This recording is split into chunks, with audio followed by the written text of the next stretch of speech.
अस्सलामुअलैकुम and very welcome to our show जो कि है सुबह 9। उम्मीद है कि आप सब लोग खैरियत से होंगे और आपके इर्द गिर्द सभी कुछ अच्छा होगा। बचपन सबका बहुत खूबसूरत होता है।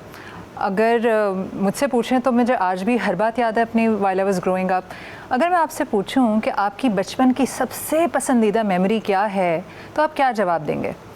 आम तौर पे हमें सबको याद है कि छुट्टियों में हम अपनी नानी के घर जाया करते थे, कज़न्स के साथ खो खो, छुपन छुपाई, घर घर खेला करते थे। या कोई कहेगा कि मुझे मेरी पसंदीदा मेमोरी वो स्कूल का ट्रिप है जिसकी मुझे बड़ी मुश्किल से इजाज़त मिली थी, रो धो के अम्मा अब्बा से कि जो कहते थे समंदर पे नहीं जाना, और फाइनली हमें इजाज़त मिली। किसी की मेमोरी उसकी अच्छी टीचर थी जिन्होंने उस शख्स के अंदर वो खुसूसियात उजागर की जिसका उसने कभी सोचा भी ना था। हम सबको याद है कि हम मोहल्ले में साइकिल चलाते थे, क्रिकेट खेलते थे और ऐन मगरिब के वक्त कोई दादा अब्बा निकल कर आते थे और सब बच्चे भागकर अपने अपने घरों में जाते थे, या फिर किसी घर में आम लगे हुए और छुप के उसको तोड़ना। अगर मैं आपसे एक बात और पूछूं कि जिस वक्त हम अपने कज़न्स के साथ खो खो खेल रहे थे और हम बहुत इन्जॉय कर रहे थे, क्या आपको याद है कि आपके मामू के बेटे ने चप्पल किस कलर की पहनी हुई थी? या जहां हम गए थे और खाना खाया था हमने और वो बहुत लजीज खाना था, उस प्लेट का रंग क्या था? या जब नानी अम्मा हमें रात को कहानियाँ सुनाती थीं तो जो नानी अम्मा ने दुपट्टा पहना हुआ था वो उस दिन किस रंग का था? आपको कुछ नहीं याद होगा, क्योंकि हमें सिर्फ उस वक्त का तजुर्बा याद होता है। हमें ये याद होता है कि मैं जब उस वक्त उस जगह पे मौजूद था तो मैं महसूस कैसा कर रहा था। तो अगर यूँ कहा जाए कि जो तमाम पुरानी यादें हैं, अच्छी या बुरी, वो एक्चुअली एक तजुर्बा है, अच्छा या बुरा। और अगर ऐसे समझा जाए कि मैं और आप जो बात कर रहे हैं, या हम कहीं जाते हैं, किसी से मिलते हैं, या कोई टीचर है जो हमसे गुफ्तगू कर रहा है, हर शख्स हमारे लिए एक तजुर्बा है, महज एक तजुर्बा। वो एक्सपीरियंस अच्छा भी हो सकता है, बुरा भी हो सकता है। हम जब किसी शख्स से मिलते हैं, वो किस गाड़ी में था, उसने क्या कपड़े पहने थे, उसके बाल कैसे थे, हम सब भूल जाते हैं अगर हमसे वो कोई रूड अंदाज में बात करता है। हमें वो शख्स जहर लगने लगता है, हमें ना फिर गाड़ी अच्छी लगती है ना उसके कपड़े। तो यानी कि मैं और आप एक दूसरे के लिए सिर्फ़ और सिर्फ एक तजुर्बा हैं। आज कोशिश कीजिएगा कि जितने लोग हमारे लिए एक तजुर्बा साबित हों, हम उनके लिए एक अच्छा तजुर्बा साबित हों। सिर्फ ये ज़हन में रहेगा कि आज जो शख्स मुझे मिल रहा है, मैं जिससे बात कर रहा हूँ, क्योंकि मैं उनके लिए एक तजुर्बा हूँ, तो उनके लिए वो ना सिर्फ एक खुशगवार तजुर्बा होना चाहिए, बल्कि वो जब सोचे पहले कि यार मैं उस दिन उस माहीन से मिली थी या अली से मिला था तो मैंने महसूस कैसा किया था। तो आज आपका क्या टास्क है कि आपने जिस शख्स से मुलाकात हो आप आज करेंगे, आप सिर्फ़ और सिर्फ उसके लिए एक क्या साबित होंगे? अच्छा तजुर्बा। मेरा और आपका साथ रहेगा 9 बजे से 11 बजे तक। मेरे साथ राजिया मौजूद हैं जो हमें बताएंगी बड़ी इंटरेस्टिंग खबरें। शेफ़ साइमा है, शेफ़ साइमा के किचन में आज क्या पक रहा है, आज कुछ देसी पक रहा है, वो हम सीखेंगे क्या बन रहा है। इसके अलावा हमारे साथ हैं 2 इंटरेस्टिंग मेहमान जिनसे आप हमेशा की तरह कुछ मज़ेदार और बहुत ही इम्पॉर्टेंट सीखने वाले हैं। कहीं मत जाइएगा, मेरे साथ रहिएगा। मिलती हूँ मैं आपसे एक छोटे से ब्रेक के बाद।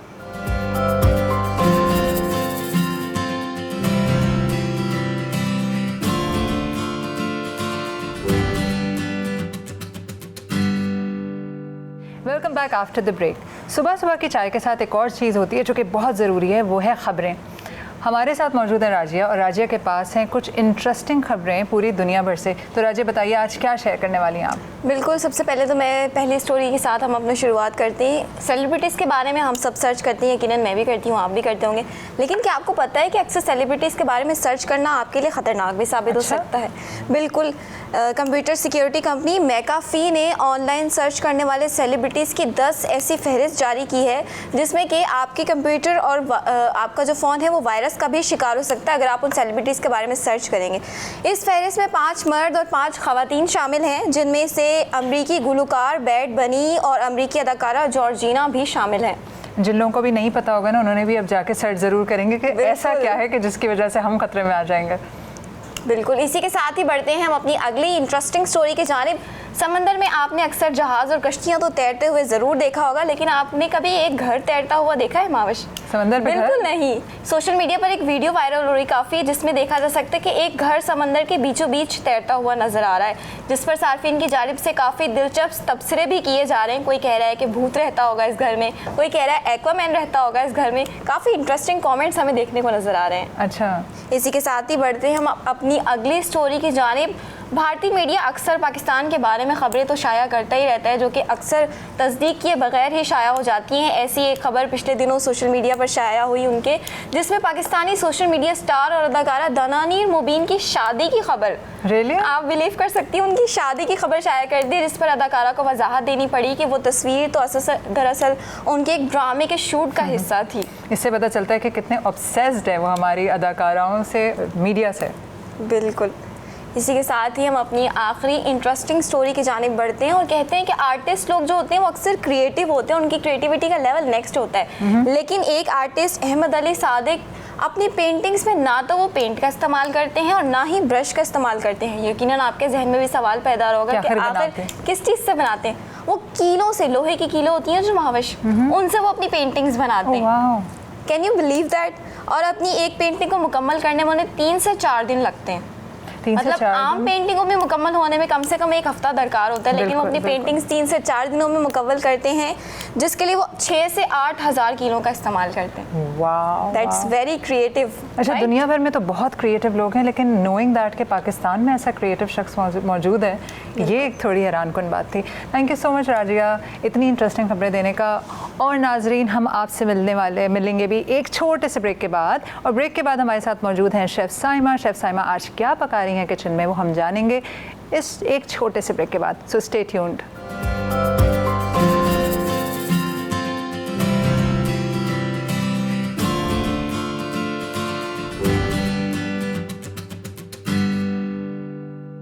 Welcome back after the break. Break के बाद मैं मौजूद हूँ अपनी फेवरेट जगह पे, जो है साइमा का किचन। और साइमा, आज आप क्या बना रही हैं? अस्सलाम वालेकुम माविश। वालेकुम अस्सलाम। क्या हाल चाल है आपका? बिल्कुल ठीक, अल्लाह का शुक्र। माविश, ये बताइए कि आप हाईवे जाती हैं? बिल्कुल जाती हूँ, खाना खाने के लिए। खाना खाने के लिए ही जाती हूँ। और वहाँ पे आप कौन सी डिश बहुत आपकी फेवरेट है, जिसको आप बहुत इंजॉय करती हैं ऑर्डर करके? मशहूर ज़माना कढ़ाई।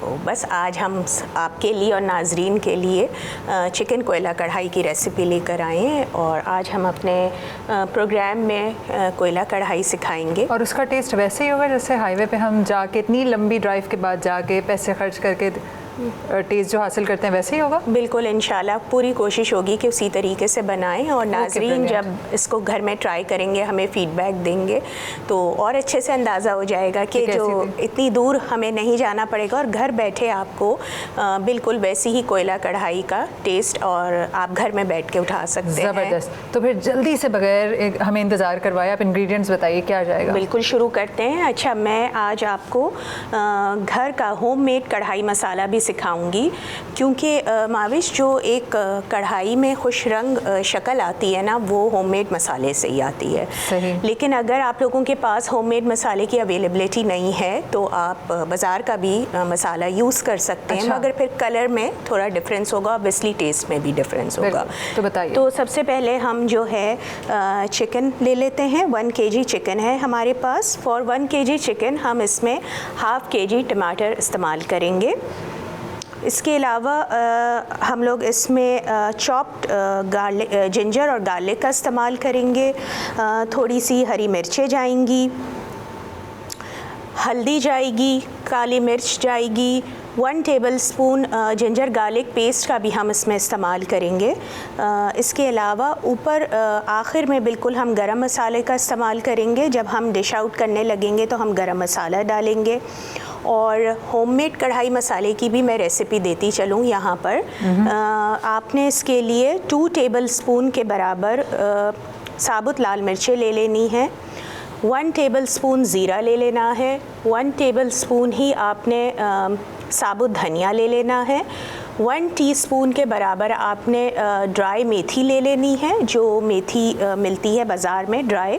उसके अलावा आपने चाट का मसाला लेना है 1 टेबलस्पून।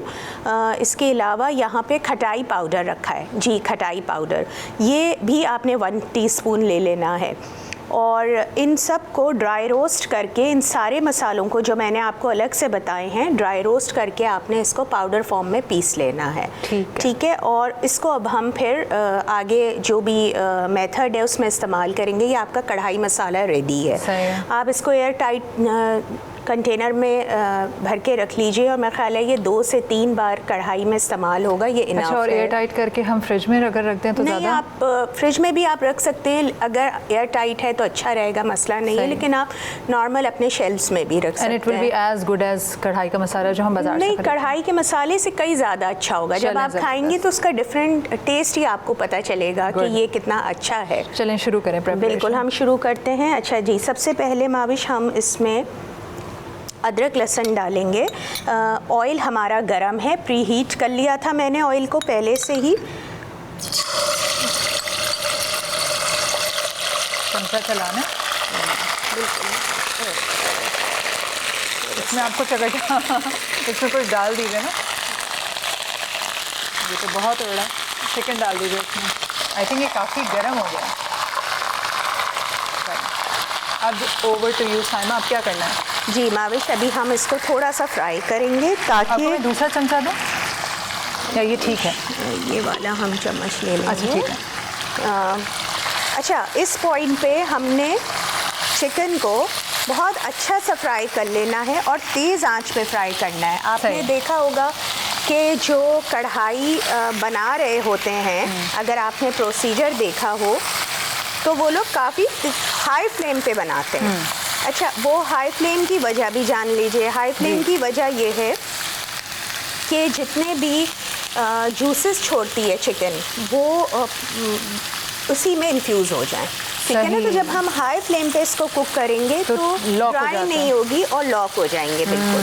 चिकन आपकी कभी भी ड्राई नहीं होगी। सही। तो जब आपने इसको अच्छे से ज़रा, अभी आप देखिएगा यहाँ पर हम दुपट्टा थोड़ा पीछे कर लें वरना हाँ माविश, हाँ डेंजरस हो सकता है। अच्छा, फिर कलर भी बहुत अच्छा आ जाएगा इससे, ठीक है। इसके बाद हम इसमें जो एक बड़ी अच्छी टिप है और लोग मुझसे पूछते हैं कि आपने अभी चॉप जिंजर ऐड कर लिया और बाद में भी आप डाल रही हैं ऊपर से, तो उसकी वजह ये है कि जब हम अभी डालेंगे चॉप जिंजर तो इसका फ्लेवर इसमें ऐड हो जाएगा इसी के पानी के साथ, चिकन के फ्लेवर्स के साथ। बिल्कुल। तो वो आपको एक अच्छे से अलग से ही पता चलेगा। तो थोड़ा हम इसको भी डालेंगे और साथ ही हम ग्रीन चिलीज़ का भी इस्तेमाल करेंगे, ठीक है। अपने हिसाब से आप लोग स्पाइसेस एडजस्ट कर सकते हैं। कुछ लोग जो हैं वो स्पाइसी खाना पसंद करते हैं और कुछ लोग नॉन स्पाइसी, तो आप ये सारी चीज़ों को अपने हिसाब से एडजस्ट कर सकते हैं। अब हम यहाँ पर इसको पहले अच्छे से फ्राई करेंगे माविश। जब ये देखें, अभी आप देख रही होंगी जी, कलर चेंज होना शुरू हो गया और इस पर एक गोल्डन कलर आना शुरू हो गया। बस सारे हमने इसको इसी तरीके से करना है। उसके बाद हम इसमें टमेटो डालेंगे और टमाटर जो है वो आप कट इनटू हाफ कर लीजिए इस तरीके से। और इस टमाटर को हम एक ख़ास अंदाज से रखेंगे, यानी इसकी ये स्किन ऊपर आनी चाहिए, ठीक है। इसको हम चारों तरफ फैला के रखेंगे और फिर हम इसको लिड से कवर कर देंगे फॉर 10 मिनट्स। जब ये फ्राई हो जाए, जब ये चिकन अपने जूसेस छोड़ दे थोड़े से और ये फ्राई हो जाए चिलीज़ और जिंजर के साथ, तो उसके बाद अभी देखें आपको खुशबू आना शुरू हो गई है। बिल्कुल आ रही है, बिल्कुल आ रही है, हाँ। और रंग भी काफ़ी चेंज हो गया है। बिल्कुल, रंग भी चेंज हो गया है। तो उसके बाद हम ये प्रोसेस करेंगे कि टमाटरों को ये इनकी इसके साथ ऊपर रखेंगे, कवर करेंगे। बल्कि आप इसको थोड़ा सा फ्राई करके अभी टमाटर रख के लिड ढक दीजिए ताकि हम देख लें कि किस तरह आप रख रहे हैं। बिल्कुल बिल्कुल, मैं इसको कर लेती हूँ। बस ये देखिए, अभी हमने कोई मसाला नहीं डालना है। सही है। आँच हल्की करनी है? नहीं है, इसको तेज़ी आंच पे भी रहने दीजिए ताकि इसके भी। अच्छा, बहुत सारे टमाटर जाएंगे? जी, बहुत सारे जाएंगे। फॉर 1 kg आप हाफ kg टमाटर तो लें, क्योंकि हम माविश इसमें दही का इस्तेमाल नहीं कर रहे हैं। सही। इस वजह और हम इसमें प्याज भी, प्याज नहीं डलते का? नहीं माविश, बहुत सारे लोग मसाले वाले कढ़ाई खाना चाहते हैं, ठीक है, जैसे थोड़ी ग्रेवी हो, तो उसके लिए आप एक प्याज शुरू में चॉप करके डाल सकती हैं, मगर कढ़ाई में प्याज नहीं जाती। ठीक है। अब जब ये नरम हो जाएगा, सारा इसके अंदर मिक्स हो जाएगा, तो फिर आप वो ड्राई इंग्रेडिएंट्स जी डालें। भाविश, वो उसका तरीका ये है कि अभी थोड़ी देर में ये टमाटर सॉफ्ट होंगे और इनका जो स्किन है वो पील हो जाएगी। ठीक है। तो हमने करना ये है कि उस स्किन को रिमूव कर देना है और किसी भी कांटे की या चम्मच जो भी आपके पास अवेलेबल है उससे इन टमाटरों को इसी में क्रश करना है। ठीक है। ठीक है, ताकि ये एक पेस्ट फॉर्म कंसिस्टेंसी हो जाए। सही है। उसके बाद हम जो है अपने तमाम मसाले डालेंगे, मगर गरम मसाला भी शामिल नहीं करेंगे। वो आखिर में? वो आखिर में डालेंगे डिश आउट दम के करते वक्त। हुए। जी बिल्कुल। ओके, तो जब मैं आपके पास दोबारा आऊँगी तो उस वक्त वो तमाम मसाले डल चुके होंगे। जी, बिल्कुल। और आप डिश आउट करने से पहले गरम मसाला हमारे सामने डालेंगे। जी बिल्कुल, गरम मसाला भी डालेंगे और आपके सामने सजाएंगे भी। Okay, thank you so much Saima. Khushboo Thank you, already बहुत भाविश। अच्छी आ रही है और हाँ, मेरा बिल्कुल। फेवरेट सेगमेंट जो ज़्यादा फेवरेट है वो एंड में आएगा। बिल्कुल ज़रूर। अच्छा जी, हम ले रहे हैं एक छोटा सा ब्रेक। जब तक साइमा की कढ़ाई तैयार होती है, मेरे पास हैं एक बहुत ही दिलचस्प शख्सियत जिनसे हम सालों से बहुत कुछ सीख रहे हैं। आफ्टर द ब्रेक हम उनसे डिस्कस करेंगे कि एक मसला जो तक हमारा कौमी मसला है, समझ लीजिए हाई ब्लड प्रेशर, उसका क्या इलाज है। कहीं मत जाइएगा, एक छोटा सा ब्रेक ले रहे हैं, वापस आ रहे हैं और हम मिलेंगे योगी वजाहत से। I will see you right after this break.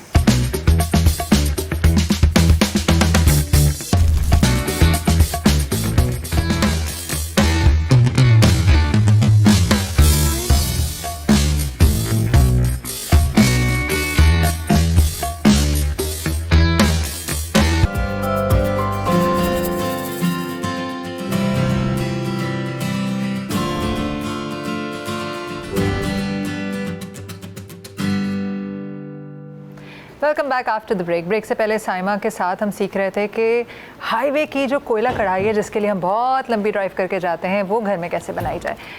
उससे पहले मैंने एक और जिक्र किया था, एक्चुअली ब्रेक पे जाने से पहले एक जिक्र किया था कि हमारा एक कौमी मसला है, वो है हाई ब्लड प्रेशर। जिससे पूछो क्या हुआ है जी, ब्लड प्रेशर हो गया है, हाइपरटेंशन। एक और भी कौमी मसला है वो है कि दूसरे को मशवरा देना, तो हम फ़ौरन झट से मशवरे देने शुरू कर देते हैं। अच्छा तुम्हें ब्लड प्रेशर है तो तुम ये खा लो, ये कर लो।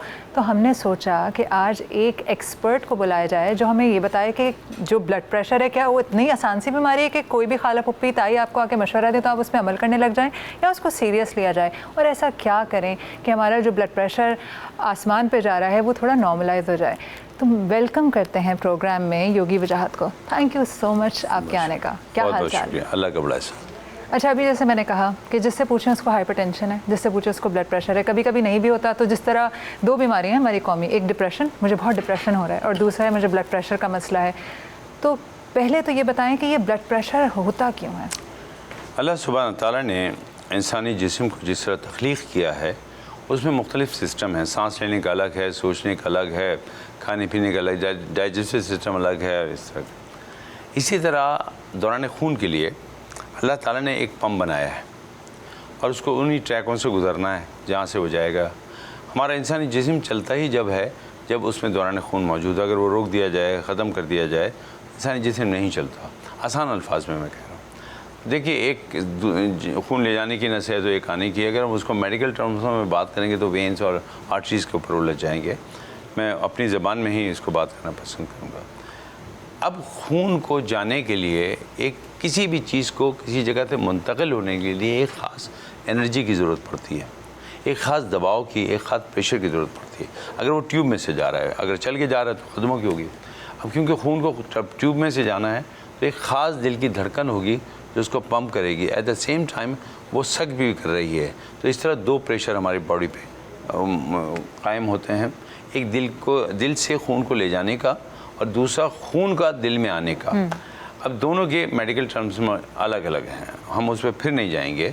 हम बहुत वाज़ेह और साफ़ अंदाज में बात करेंगे। अगर हम किसी वजह से इन नसों को, इन पाइप्स को दबा बैठे या इनकी माहियत चेंज कर बैठे, इनके हैयत चेंज कर बैठे, उसके अंदर कोई चीज़ आ गई तो सब कुछ उस प्रेशर के ऊपर आएगा जो कि जाने का है।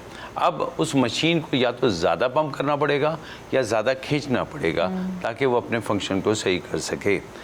इस दौरान जो अमल होता है वो उस जिसको हम कहते हैं दबाव, खून का दबाव, दौरान खून दबाव। अगर ब्लड प्रेशर को हम देखें तो असल में ये ख़ुद एक नेमत है। अगर ये वही हो जो होना चाहिए, उससे कम हो जाए तो ये बीमारी, उससे बढ़ जाए तो बीमारी। बिल्कुल। हम क्योंकि इन दोनों के दरमियान जा रहे हैं, हाइपरटेंशन पे जा रहे हैं या हाइपरटेंशन पे जा रहे हैं, हाइपो पे हाइपर पे, तो हम बात करेंगे कि हमारे यहाँ ज़्यादातर जो लोग जो काम करते हैं, या ये कह लीजिए कि ज़्यादा मुनासिब होगा कि लोग जो काम नहीं करते अक्सर वो ही काम कर रहे होते हैं। एक रिक्शा ड्राइवर भी बहुत अच्छा डॉक्टर हकीम होता है, उसके सामने खांस लीजिए तो अपना रिक्शा चलाते हुए मुंह मोड़ के कहेगा कि बाजी आप ये ले लीजिए, बाजी आप ये कर लीजिए, लेकिन चल रहा होगा।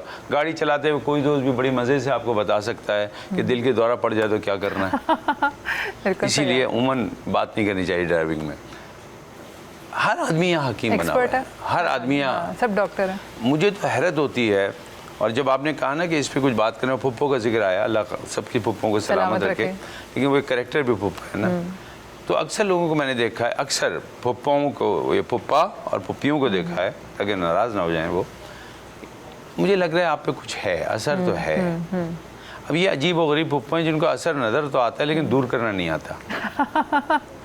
मेरे पास इतने लोग साइकोसोमेटिक आते हैं, जी वो हम पे ना कोई असर है, बंदिश है, बताया किसने? पुप्पो ने बताया था। मैंने कहा पुप्पो से कहो इसको उतार भी, इलाज भी कर दे। तो वो कहने हमारी पुप्पो से बताती हैं, उतारती नहीं, वो उतारने के लिए आपके पास भेजे। सही। इसी तरह जहाँ किसी के पसीना आया, जहाँ कोई ज़रा बैठा, आपका ब्लड प्रेशर बढ़ गया है। बिल्कुल, ये कॉमन है। अब आपने कहा जी बढ़ गया है, चलो फिर तो इनको कुछ ना कुछ करना पड़ेगा, फ़ौरन जी ये कर लें आप। और मज़े की बात है, जो कॉमन थेरेपी नमक और शक्कर मिला के देते हैं। यानी अगर मर नहीं रहा तो किसी तरह तो मरें। अगर ब्लड प्रेशर ज़्यादा है तो नमक खा के मर जाएं। सही बात है। और शुगर से वैसे blood pressure low, blood pressure नमक शक्कर का पानी ये हमारा कौमी सोल्यूशन है। नहीं, वो तो सोल्यूशन तो हमने खैर पानी कर दिया है, पानी फेर देते हैं, मट्टी डालते हैं, पानी फेरते हैं। मसला ये है कि अगर देखिए एक लफ्ज़ है, गवर्नमेंट ऑफ पाकिस्तान ने, क्या दुनिया का कानून है, अगर आप पाकिस्तान में 3 काउंसिल से रजिस्टर्ड नहीं हैं, आप हेल्थ के ऊपर बात नहीं कर सकते। अगर पाकिस्तान डेंटल काउंसिल के साथ आप कनेक्ट नहीं है, उसके मेंबर नहीं है, आप कोई बात नहीं कर सकते।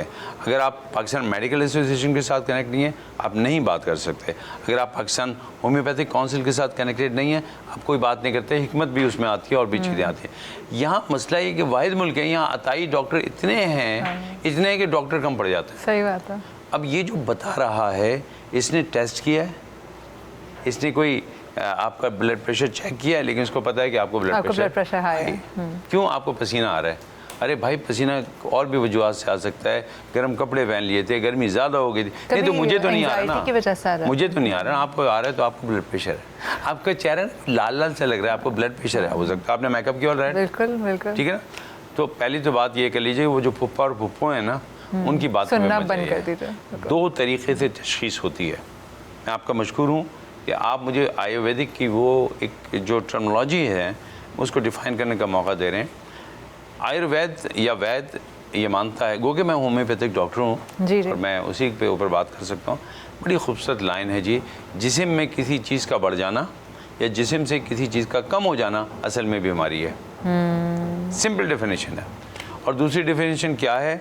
वो बड़ी सिंपल है जी, कि आपका जिस्म तशख़ीस करेगा। एक तो आप जाएँ लेबॉर्ट्री में टेस्ट करवाएं, और कराना चाहिए।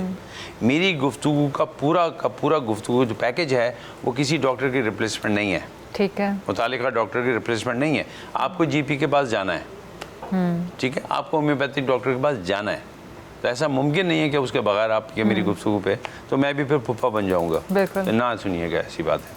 मैं आपको कहता हूँ, असल में तो इंसान को अपने आप को समझना है। जिसने अपने आप को पाया उसने रब को पाया। तो पहले आप अंडरस्टैंड करें कि आपकी जो कैफियत आप पे तारी है उसकी क्या वजह है।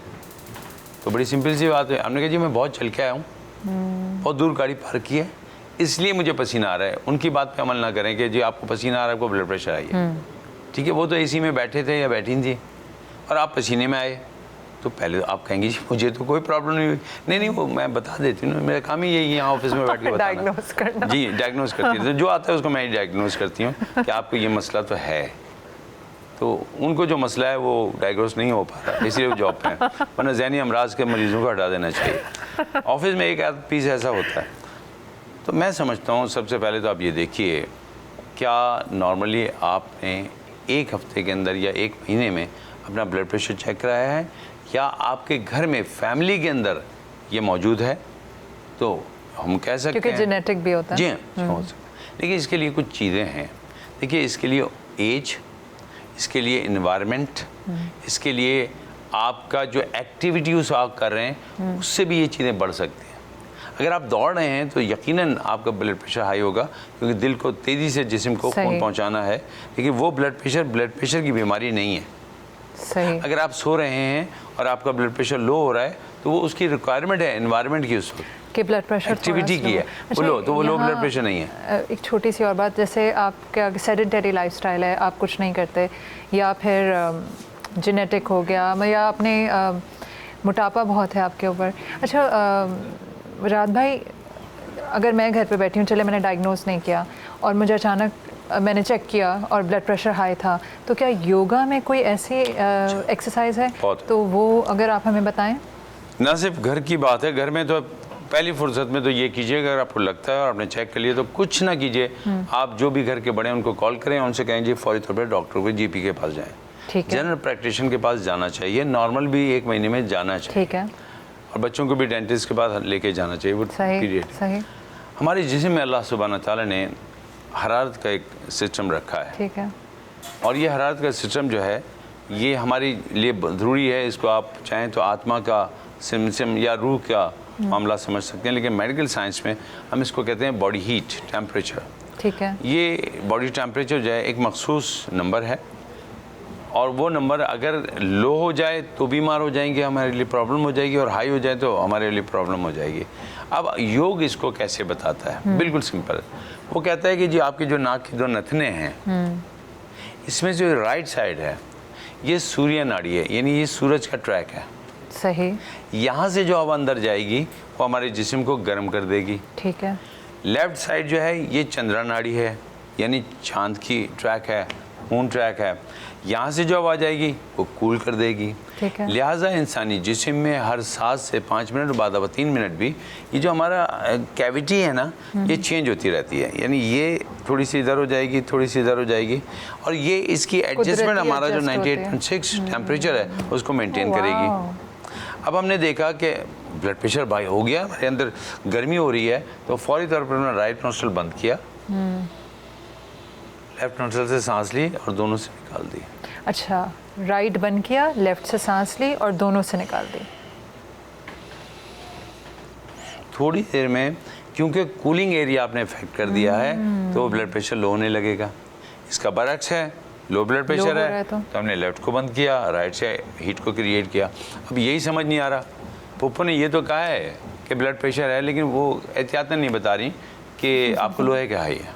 हाई तो खैर वो देख देख के बता देते हैं सभी को, जब उनका ब्लड प्रेशर हाई तो उस वक्त सबका हाई हो जाता है, तो वो बता नहीं पा रही।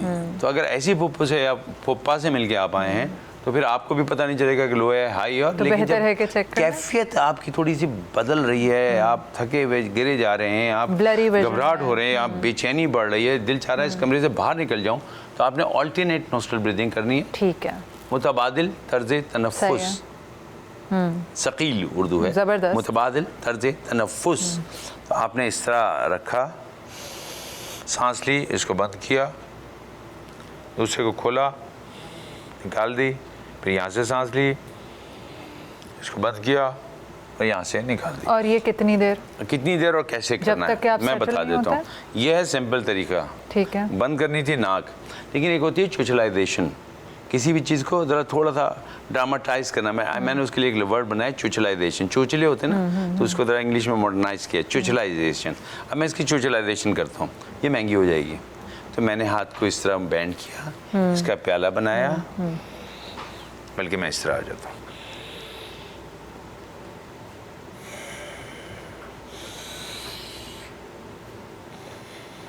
अब ब्लड प्रेशर वाला इसको सीखते सीखते मेरे ब्लड प्रेशर में हाई हो जाएगा, ये क्या करूँ, लिहाजा वो हो सकता है सही हो जाए। और एक तरीका ये भी है,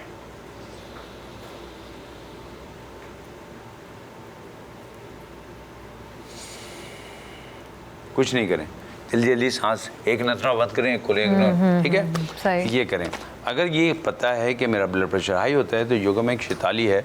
शैताली प्राण बड़ी खूबसूरत प्राण है। ये ऐसी तेज़ी से ब्लड प्रेशर को लो करने लगती है, नॉर्मल करती है। इसको शैताली कहते हैं। ये कूल ब्रेथ है। ठीक है। इसमें थोड़ी सी ज़बान बाहर निकाल के गोल कर ली जाती है, उसके ज़रिए सांस ली जाती है। क्योंकि ज़बान गीली है, वहाँ से जब हवा जाती है तो ठंडा इफेक्ट देती है जिस्म के अंदर, फौरी तौर पे वो ऐसा बदलाव लाती है कि जिस्म का एक्स्ट्रा बढ़ा हुआ जो टेम्परेचर है उसको नॉर्मलाइज करने लगती है। हमने इस तरह किया, आराम से बैठे। सही है। इनहेल, निकल लिया, सांस जो बच गई थी निकल गई। अब मैं अगर इसको इस तरह डिफाइन करूं तो मैं कहूँगा कि आप पहले ज़बान को गोल करके मुंह से सांस लें, सही, और फिर सांस को निकल लें, और फिर जो बच जाएगी वो निकल जाएगी। सही। लेकिन जब आप बताएं तो क्लियर बता दें। कुछ लोगों को उर्दू के अल्फाज में थोड़ा सा तब्दीली हो जाती है, कैंची और कैंची वाले मामले में। तो आप क्लियरली कहें मैं सांस के बारे में बात कर रही हूँ। क्योंकि मुझे एक स्टूडेंट ने कहा कि मैं I am come from the Europe में आई हूँ, तो मुझे थोड़ा थोड़ा उर्दू आता है। तो ये आप मदर इन लॉ को कैसे निकल सकते हैं? मैंने उनको क्लियरली कहा कि मैंने सांस नहीं कहा है, मैंने सांस नहीं कहा, सांस नहीं कहा। सॉरी, मैं वो समझी मदर इन लॉ वाले आप उर्दू बोल रहे हैं। उसको निकल तो इसलिए क्लियर कर दें कि ये ऐसा है। ये भी हाई ब्लड प्रेशर को, ये हाई ब्लड प्रेशर के लिए ठीक है। और दूसरा alternate breathing, low blood pressure है, ठीक है। तो आप कपालभाति शुरू कर दें। तो आपका बढ़ता जाएगा। सही। अब और ये नाक सही हो, ये करना कहाँ है? ये घर पे नहीं करना है। ये यहाँ तो जीपी पे जाना था, तो आप योगी के पीछे क्यों बढ़ गए? योगा पप्पा जो हैं वो ये नहीं कराएंगे। आपको ये करना है। आप इमरजेंसी में हैं, आप जा रहे हैं, ट्रैवलिंग में हैं, डॉक्टर की अभी मदद नहीं आ पा रही, तब ये आप कर सकते हैं। और या आपके पास कोई योगा टीचर बैठा हुआ है और उसकी निगरानी में करेंगे। ये बड़ी निगरानी में की जाने वाली बात है। ये जो कपालभाति तो देखें, कपालभाति सीखी तो हो जाएगी ना। आप गाड़ी चलाना सीख गए, लेकिन सीखते वक्त तो आप ड्राइविंग लाइसेंस से पहले किसी से सीख रहे थे। और ये नाक से ही आप इन बिल्कुल, ये अच्छे से ब्लड जोर जोर से पंप करने लग जाएगा आपका हार्ट, तो वो ऊपर आ जाएगी। नमक शक्कर के पानी पीने के बजाय ब्रीदिंग पे तवज्जो दें और डॉक्टर के पास जाएं। डॉक्टर के पास जाएं, जीपी की रिप्लेसमेंट नहीं है। Thank you so much. ये इन्फॉर्मेशन यकीनन बहुत सारे लोगों के लिए फ़ायदेमंद साबित होगी। ये जो आपने ऑल्टरनेट नॉस्ट्रल ब्रीदिंग कही, ये आम शख्स भी सुबह सुबह कर सकता है? चलें, क्योंकि अब मैं इसको अपनी आदत में डालूंगी। ब्लड प्रेशर होने का इंतज़ार नहीं करती, पहले ही को ज़िंदगी को कहते हैं ना, सुधराव पे डालो। Thank you so much. ये इन्फॉर्मेशन यकीनन बहुत वैल्यूएबल होगी बहुत सारे लोगों के लिए। और ये जो आपने ये दोनों नॉस्ट्रल वाली ब्रीदिंग कही है, ये एक आम शख्स भी, जी बिल्कुल, तो यानी कि मैं अपने ज़रूर अपने रूटीन में शामिल करूँगी। ब्लड प्रेशर इंतज़ार मत करें। हाँ, इंतज़ार ना करूँ, कहते हैं ना एहतियात इलाज से बेहतर है। Thank you. और फिर मैं आपसे दोबारा मिलूंगी अगले हफ्ते, और यकीनन कोई और टॉपिक के साथ, और जिसका हल आपके पास भी होगा। लेकिन जो बहुत पते की बात थी वो ये थी कि ये सब कुछ कीजिए, लेकिन डॉक्टर के पास ज़रूर जाइए। इधर उधर के टोटकों पर अपनी ज़िंदगी को बेस ना कीजिए। अच्छा, हम अभी जा रहे हैं साइमा के पास। साइमा कुछ और मसाले ऐड करेंगे कोयला कढ़ाई में, तो देखते हैं वो क्या ऐड करेंगे। Over to you Saima. Thank you Mavish. अब हम नाजरीन को बताते हैं कि हमारा चिकन ऑलमोस्ट यहाँ पर 95% डन हो गया है, और ऊपर आप लोग देख रहे होंगे कि एक इसका सॉस सा आ गया है और ऑयल भी सेपरेट हो गया है। तो अब इस मौके पे हमने अपने स्पाइसेस डालना शुरू करने हैं। तो चलें ऐड करते हैं हम अपने स्पाइसेस। इसमें हमने हाफ़ टी स्पून हल्दी पाउडर डाला है, और 1 टीस्पून हम डालेंगे अपनी ब्लैक पेपर पाउडर। इसके अलावा यहाँ जो ड्राई रोस्ट मसाले थे, होममेड कढ़ाई मसाला, उसके हम 2 टेबलस्पून, या आप लोग अपने टेस्ट के हिसाब से भी डाल सकते हैं, लेकिन मैं यहाँ पे 2 टेबलस्पून डालूँगी। ये चला गया। इसके बाद हम इसको एक अच्छा गुड मिक्स करते हैं, और फिर 5 मिनट के लिए इसको ढक के छोड़ देंगे, ताकि ये तमाम मसाले जो हैं वो उसमें अच्छे से इनकॉर्पोरेट हो जाएं। और उसके बाद हम इसको डिश आउट करेंगे आफ्टर 5 मिनट्स। मैं इसको मिक्स कर रही हूँ, आप लोग भी देख लीजिए। इसकी शक्ल इस तरीके से होगी, बिल्कुल भी डार्क कलर नहीं होगा, बल्कि कढ़ाई का कलर खिला खिला रहेगा। तो ये इसका जो घर पे आप लोग मसाले बनाएंगे, उसका मेन जो है वो फ़ायदा ये है अच्छा, यहीं पे जब हमने जैसे ही मसाले डाले हैं उसके फ़ौरन बाद ही हम इसको कोयले का दम भी दे देंगे यहाँ पे, ताकि इसका स्मोक अच्छे से पूरी चिकन कढ़ाई में हमारे आ जाए। ये मैंने यहाँ पर कोयला जो है पहले से ही सुलगा लिया था और अब मैं इसको स्मोक देने जा रही हूँ। हल्का सा ऑयल डालेंगे और फिर इसको ढक देंगे। ये देखिए कितना ज़बरदस्त सा स्मोक हो गया है। और ढक के अब हम इसको 5 मिनट्स के लिए पकाएंगे बस, ताकि बल्कि बहुत हल्की आंच पे रखेंगे, दम वाली आंच पे, ताकि ये इसके सारा ऑयल और ऊपर से आ जाए और स्मोक भी इसके अंदर पूरा कढ़ाई में फैल जाए।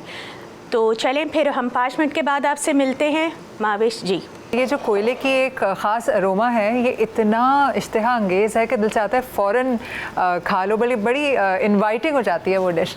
अच्छा, अब हम एक छोटा सा ब्रेक लेंगे, लेकिन मैं आपको बताऊं ब्रेक के बाद जो मेहमान आपसे मैं मिलवाने जा रही हूँ, उनकी ख़ास बात ये कि उनकी ज़िंदगी में एक ऐसा मोड़ आया जिसमें आम तौर पे लोगों की हिम्मत टूट जाती है। एक हादसे का शिकार हुई और जिसकी वजह से उनका आधा धड़ पैरालाइज़ हो गया, लेकिन उन्होंने हिम्मत नहीं हारी और आज वो तमाम वो काम कर रही हैं जो एक आम शख्स सोचता भी नहीं है करने का। ब्रेक के बाद हम मिलेंगे उन बाहिम्मत खातून से जिनकी कहानी यकीनन आपके लिए एक सोर्स ऑफ मोटिवेशन होगी। तो कहीं मत जाइएगा, हम एक छोटा सा ब्रेक ले रहे हैं और ब्रेक के उस पार मैं आपको मिलवाऊंगी आयशा खान से। I will see you right after this break.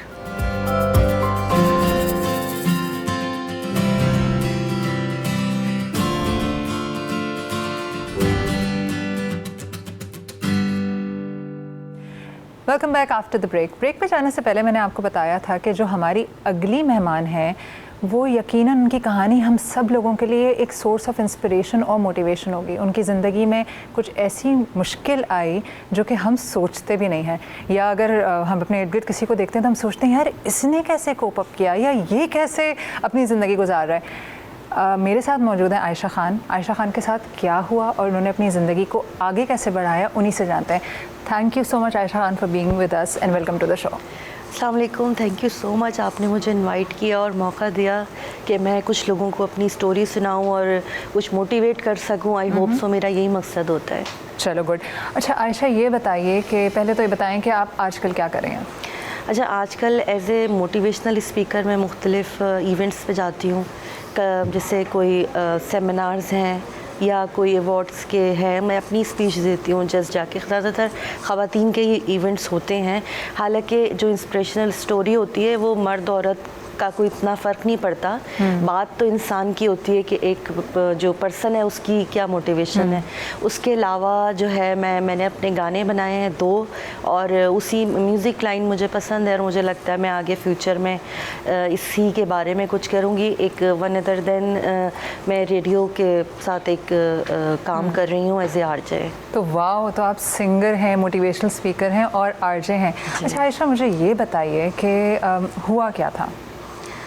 अच्छा, हुआ ये था, ये एक्सीडेंट था और काफ़ी सडन था। एक्सीडेंट तो होते ही सडन है। तो हैड एन एक्सीडेंट और उसमें मेरी spinal cord injury.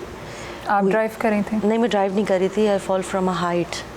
You fail? कहाँ से, अगर मैं पूछना चाहूँ? मैं सीढ़ियों से गिरी थी और my mother used to live in flats, तो वहाँ से मैं गिर गई थी। तो ऐसा एंगल बना कि स्पाइनल कॉर्ड की इंजरी हुई। तो वो काफ़ी सीवियर थी और उसमें ऐसा भी पॉसिबल था कि मैं मतलब पूरे पैरालाइज भी हो सकती थी। अल्लाह का करम है कि उन्होंने मुझे हाफ इंजरी दी, इनकम्प्लीट इंजरी इसको कहते हैं। लेकिन इसमें यह कि हम चल नहीं सकते, लेकिन सिर्फ चलने तक महदूद नहीं है, इसके साथ दूसरे ऑर्गन्स के भी फेलियर होते हैं जो मेरे साथ हैं। तो उसके लिए जो है मैं जैसे थोड़ी आर्टिफिशियल चीज़ों के साथ मैं गुजारा करती हूँ। अब वो एक्सप्लेन क्या करना, जिनको पता है कि कोई आप अगर चीदा कुछ बताना चाहें। जैसे यूरिन स्टूल जो है वो आर्टिफिशियल तरीके से पास करती हूँ, वो नेचुरल वे में नहीं आ सकता है मुझे। जी, चलने के साथ साथ वो चीज़ें मुझे ज़्यादा मुश्किल लगती हैं मैनेज करने के लिए, क्योंकि क्योंकि लाइफ इतनी फिर नॉर्मल नहीं लगती, क्योंकि वैसे तो हम व्हील चेयर यूज़ कर लेते हैं चलने फिरने के लिए। एनीवे तो उसके बाद ये हुआ कि कोई 3 महीने तो मैं बिल्कुल ही बेड पे थी, क्योंकि लगे मतलब स्क्रूज और रॉड वगैरह स्पाइन में फिक्स किए गए थे, उसकी वजह से हम मूव नहीं कर सकते, तो मुझे कंटिन्यूसली जो है वो लेटे रहना पड़ता था। लेकिन I was trying to look happy just because of my childrens. I have 2 boys. जी माशाल्लाह। तो मैं कोशिश ये करती थी कि घर में कोई मतलब टेंशन वाला माहौल ना हो और बच्चों को ऐसा ना लगे कि कुछ बहुत बदल गया है। और मुझे नहीं पता मेरे अंदर इतनी हिम्मत कैसे आ गई, या शायद मैं पहले से ही मुझे पता नहीं था कि मेरे अंदर कोई गट्स भी हैं कि मैं ब्रेव हूँ, लेकिन उस वक्त मुझे लगा कि मैं आसानी से मतलब मैंने ओवरकम किया। और बाद में कि स्लोली ग्रेजुअली इतना हुआ है, फिजियोथेरेपी है, बाकी जो मैंने चीज़ें कही हैं वो मसल्स और ये सब के तो मेरे साथ इशू रहते हैं, यूरिन स्टूल के इन्फेक्शंस बहुत रहते हैं, तो उन सब के साथ मैनेज करती हूँ। लेकिन फिर भी मैं अपनी ख्वाहिशात ज़रूर पूरी करती हूँ, जितनी मतलब जितनी एक्सेस है ना चीज़ों में, उतनी एटलीस्ट मैं करती हूँ कि कम से कम मैं ये कर सकती हैं जो मैं कर सकती हूँ वो मैं करती हूँ। अच्छा आयशा, यहाँ पे बहुत ज़रूरी बात, आमतौर पे हमारे साथ अगर कोई भी हादसा हो जाता है, इवन कोई प्यारा चला जाए, छोटी मोटी तकलीफ़ हो जाए, कोई ख़वातीन होती हैं घुटने का मसला हो जाए, हम सब हिम्मत छोड़ के बस पड़ जाते हैं और हम कहते हैं कि अब मैं क्या करूँ या मेरी ज़िंदगी का क्या फ़ायदा, और फिर हम फ़ौरन अल्लाह से शिकवे शुरू कर देते हैं। हालांकि अल्लाह ताला कहता है कि मैं तुम पर उतना ही बोझ डालता हूँ जितना तुम बर्दाश्त कर सकते हो, और हम सबकी अपनी अपनी जर्नी है। तो वो कौन सी चीज़ थी जिसने आपको तोड़ा नहीं? ठीक है, एक तो मैं चाहती थी, मेरे अब्बू और अम्मी काफ़ी एजड थे, अभी अम्मी का इंतकाल हो गया है, माशाल्लाह अब्बू हयात है, तो मैं उनके लिए भी चाहती थी कि मैं थोड़ी हैप्पी नज़र आऊँ, सैड ना हूँ, क्योंकि इवेंट इतना बड़ा हो गया था कि वो बर्दाश्त नहीं कर पाते। और मैं उनकी इकलौती बेटी हूँ, एक मेरा भाई है। दूसरे बच्चों के लिए मैं चाहती थी कि उनकी क्योंकि लाइफ में अगर स्ट्रेस आ गया तो उनकी पढ़ाई हर चीज़ डिस्टर्ब हो जाएगी, वो मैं नहीं चाहती थी। इवन के मेरे इस ऑपरेशन के बाद छोटे मोटे रिलेटेड ऑपरेशंस होते रहे, लेकिन वो मैंने किए, मतलब ये तो पार्ट ऑफ था कि ये इंजरी हुई है तो ये सब थोड़ा थोड़ा करके होता रहेगा। लेकिन बच्चे मुझे हर माँ को होते हैं, मैं कोई अलग से नहीं हूँ, सारी माएँ अपने बच्चों के लिए बहुत कुछ करती हैं, तो मैंने भी किया। तो बच्चे और वालिदैन जी वो एक वजह थे कि आपने कहा नहीं अब हिम्मत नहीं टूटनी चाहिए। मुश्किल होगा? मुश्किल बहुत था। तो एक चलता फिरता शख्स जो कि दिन के सारे काम खुद ही करे, बल्कि मेरा ख्याल है आपके ऊपर डिपेंडेंट होंगे सब लोग, बिल्कुल बिल्कुल, ऑल ऑफ अ सडन आप लोगों पर डिपेंडेंट हो गए। मुझे सिर्फ ये समझना है कि वो जो एक फ्रेम ऑफ माइंड है जो कि वाकई बहुत डिप्रेशन में आप जा सकते हैं। एक तो आपने कहा बच्चों ने उम्मीद दी, दूसरा मैंने ये देखा आपके प्रोफाइल में कि आप काम भी करती रहीं। हाँ, मैं काम एज ए वॉट लाइक घर जैसे आरजे, जी वो सब मैं करती हूँ। मैंने असल में सिंगिंग का तो मुझे पहले से शौक़ था, लेकिन एज ए प्रोफेशनल नहीं, क्योंकि आप जैसे अच्छे जो घर होते हैं नामियाँ और स्टेटस और फलां के, हमारे तो बीवी गाना नहीं गा सकती, या ससुराल में क्या सोचा जाएगा, पसंद नहीं किया जाता। शौक़ था मुझे, तो उसके फ़ौरन बाद जैसे मैं थोड़ा बेहतर हुई तो मुझे लगा कि मैंने एक गाना गाना है, और मैंने कहा चलो एक रिकॉर्ड होगा तो लाइफ में मुझे लगेगा मैंने एक गाना गाया था प्रोफेशनली, तो वो मैंने रिकॉर्ड कराया था। रेशमा जी का गाना था, लंबी जुदाई, मैंने कवर किया था। स्कूल में गाती थी? स्कूल में मैंने नाते वगैरह पढ़ती थी, गाने का गज़ल गाई थी, हाँ गज़ल में मैंने पार्टिसिपेट किया था, तो उसको मैंने किया। उसके काफ़ी दिनों के बाद मोहम्मद अली शेखी हमारे लेजेंडरी जो है वो आर्टिस्ट हैं, तो उनके साथ मैंने एक अभी रिसेंटली डुएट किया था। और इसके आगे अच्छा मैं आपको बताते चलूँ उसके साथ ही कि बहुत एक्सपेंसिव होता है अपना गाना बनाना, तो मुझे थोड़ा सा सोचना पड़ता है, वीडियो बनाना ये सब, तो मैं मतलब पै दर पै जिसको कहते हैं वो नहीं कर रही, थोड़ा आहिस्ता कर रही हूँ। इस दौरान अगर मुझे कोई चांस मिल जाए, जैसे कि लकीली लोगों को जो लकी होते हैं मिल जाता है, तो I am waiting for that chance कि मे बी मुझे कहीं अच्छी कोई प्रोजेक्ट मिल जाए। जिस चीज़ को हम सोचते हैं, जिस चीज़ का इंतज़ार करते हैं, वो ज़रूर कहीं ना कहीं हमें भी खोजती हुई हम तक आ जाती है। हाँ बिल्कुल। अच्छा, कितने साल हो गए इस हादसे को? 6 साल।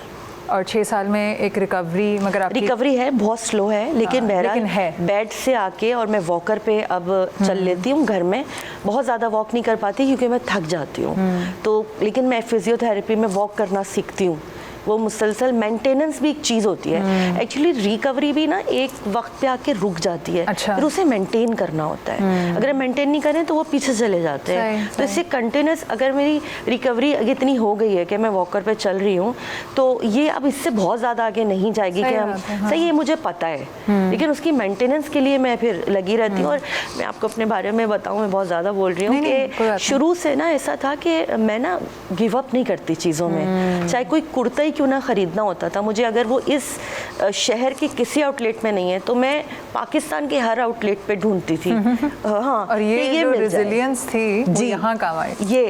ये मैंने देखा कि मैं गिव अप नहीं करती। मतलब अभी भी अगर कुछ, मेरे हस्बैंड भी ये कहते हैं कि मैंने तो सोचा था ये काम नहीं होगा, लेकिन भाई तुम हिम्मत नहीं हारती। तो ये मुख्तलिफ चीज़ों में ज़िंदगी के जो आते हैं वाक़यात, तो उसमें भी ऐसे ही है कि मैं गिव अप नहीं करती और आखिरी हद तक कोशिश करती हूँ। ज़बरदस्त। और पता है ये जो आपकी क्वालिटी है ना, मैं जो आपने कहा मैं गिव अप नहीं करती, आई थिंक जो आज आप मेरे सामने बैठी हैं और आपकी वो रिकवरी बिस्तर से उठ के आज आप बैठी हुई हैं, यही वजह है। आखिर में कोई एक मैसेज देना चाहेंगी? हमारे यहाँ हम हिम्मत हार देना बहुत आसान ऑप्शन होता है और हम छोटी छोटी बातों पे हारते हैं, तो कुछ कहना चाहोगी ऑडियंस से? अच्छा, मैं कुछ लोगों से भी ऐसे मिली हूँ जिनसे मैंने हिम्मत ली, जो मुझसे ज़्यादा बीमार थे या स्पाइनल की मैंने आपको बताया कंप्लीट इंजरी में भी थे, तो उनसे मैंने हिम्मत ली क्योंकि वो रोज़मर्रा के कामों में जितना कर सकते थे वो कर रहे थे।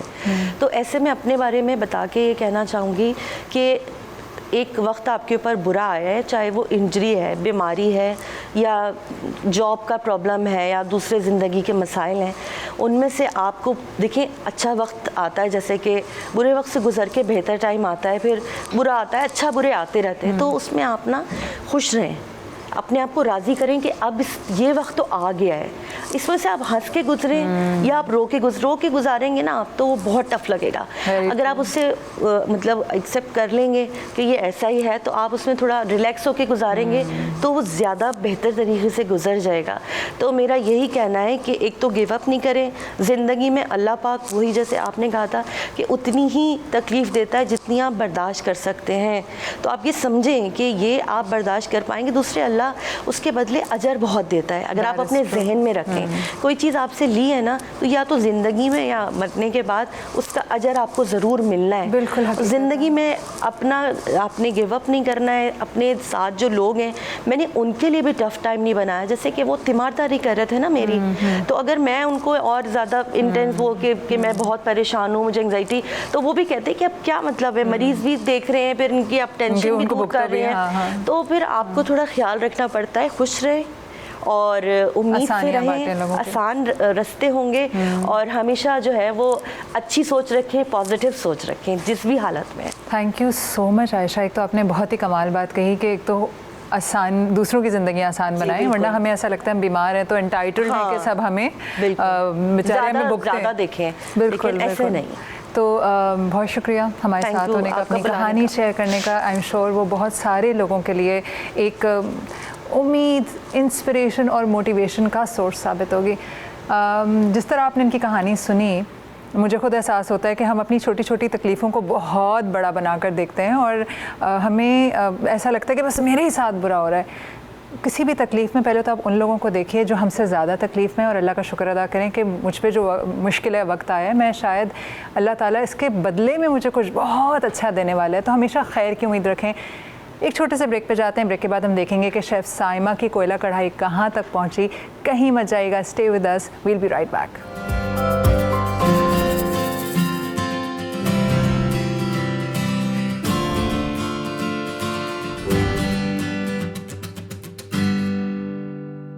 Welcome back after the break.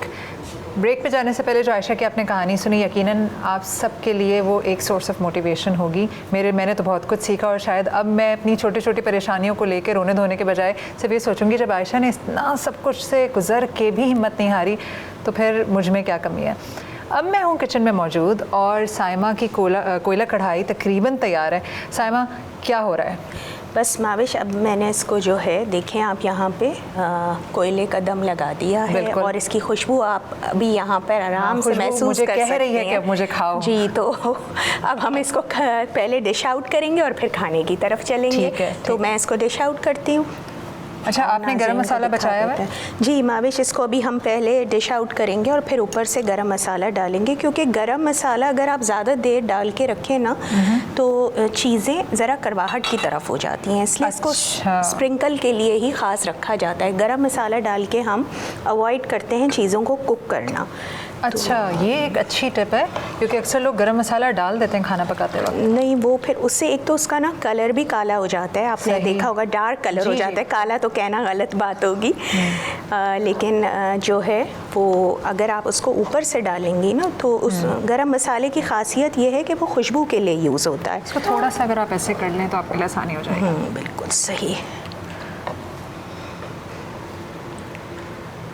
अच्छा, कलर इसका बहुत अच्छा है और ये घर के मसालों से अचीव हुआ है कलर। बिल्कुल, और आप खुशबू से ही अंदाज़ा लगा सकती हैं कि कितनी अच्छी इस वक्त हमारा पूरा जो महक रहा है सेट स्टूडियो। है, बिल्कुल वो कितना ज़बरदस्त खुशबू से।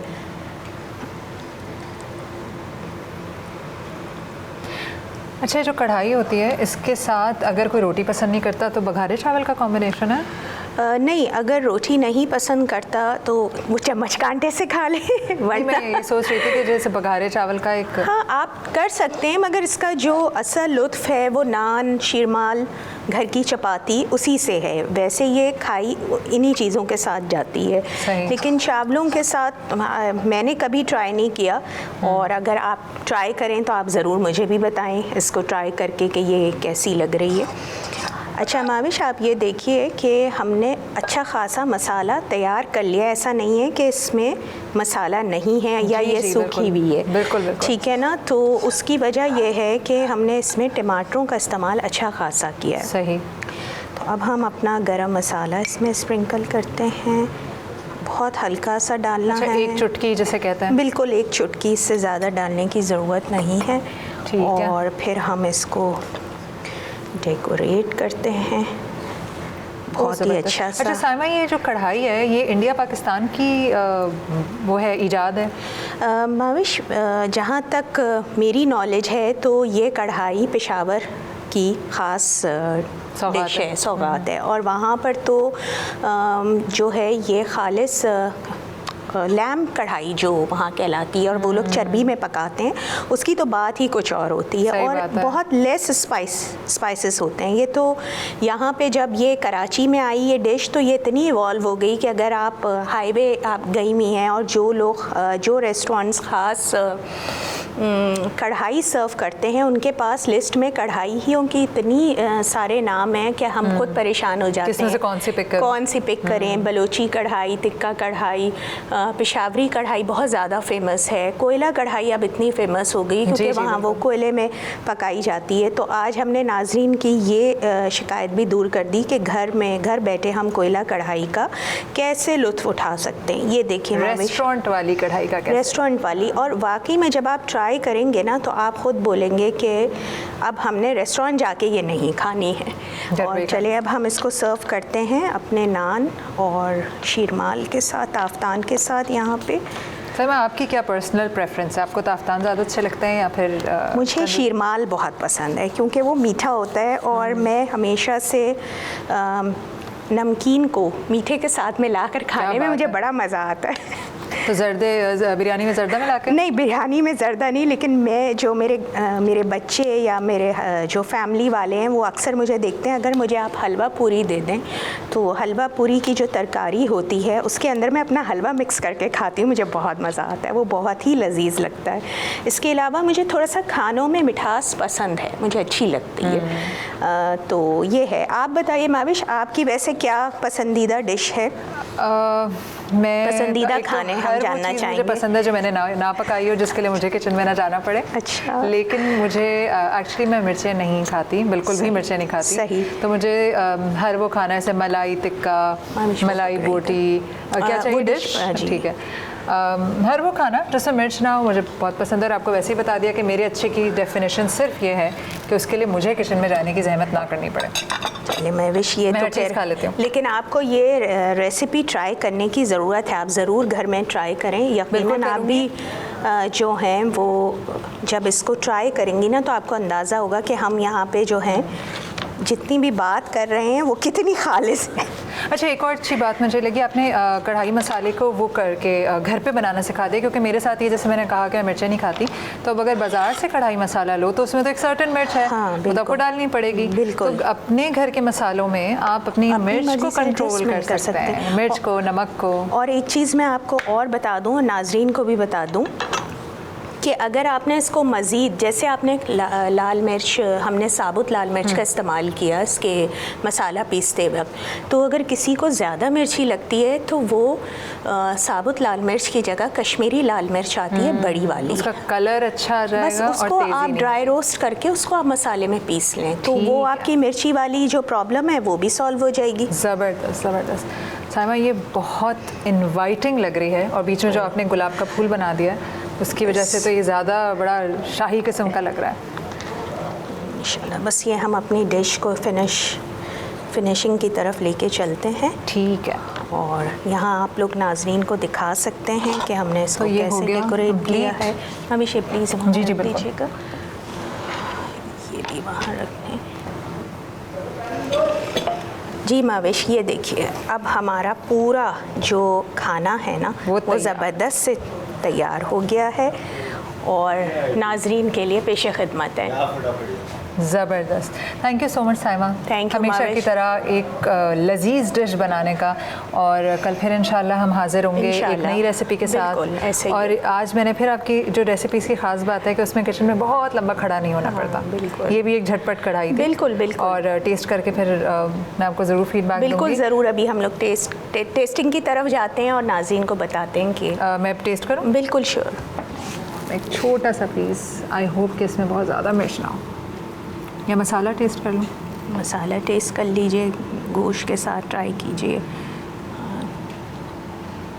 एक तो जो कोयले का अरोमा, और बाकी आपने सही कहा था कि ये जो घर का मसाला है ये नहीं, बहुत वो बहुत इफ़ेक्टिव है, क्योंकि मैं ज़्यादातर अब मसाले मैंने कोशिश किए हैं कि मैं बाज़ार के मसाले क्विट कर दूँ। बहुत ज़बरदस्त। अगर अर्जेंसी होती है तो मैं अपने पेंट्री से निकाल के यूज़ कर लेती हूँ, अदरवाइज़ मैंने तमाम मसाले बना के जार में और उसको लेबल करके रख तो दिया। यानी कि आने वाले दिनों में आप हमें वो तमाम मसाले सिखाएंगी जो बिल्कुल। हम पैकेट होकर खरीदते हैं। हाँ बिल्कुल बिल्कुल ओके, बिल्कुल, हम नाज़रीन थैंक यू को सो मच साइमा। सिखाएंगे। और आप भी ये जो मज़ेदार सी कोयला कढ़ाई की रेसिपी है ज़रूर ट्राई कीजिएगा, और अपने मेहमानों को इम्प्रेस करें, किसी दावत में बनाइए और उनको बताइए कि अब आपको हाईवे जाने की ज़रूरत नहीं है। अगर आपको कढ़ाई चाहिए तो आप मेरे घर दावत पे आएँ। कल फिर मिलेंगे नए मेहमानों के साथ, साइमा की मज़ेदार सी एक नई रेसिपी के साथ और राजिया की दुनिया भर से खबरों के साथ। मुझे इजाज़त दीजिए, अल्लाह हाफ़िज़।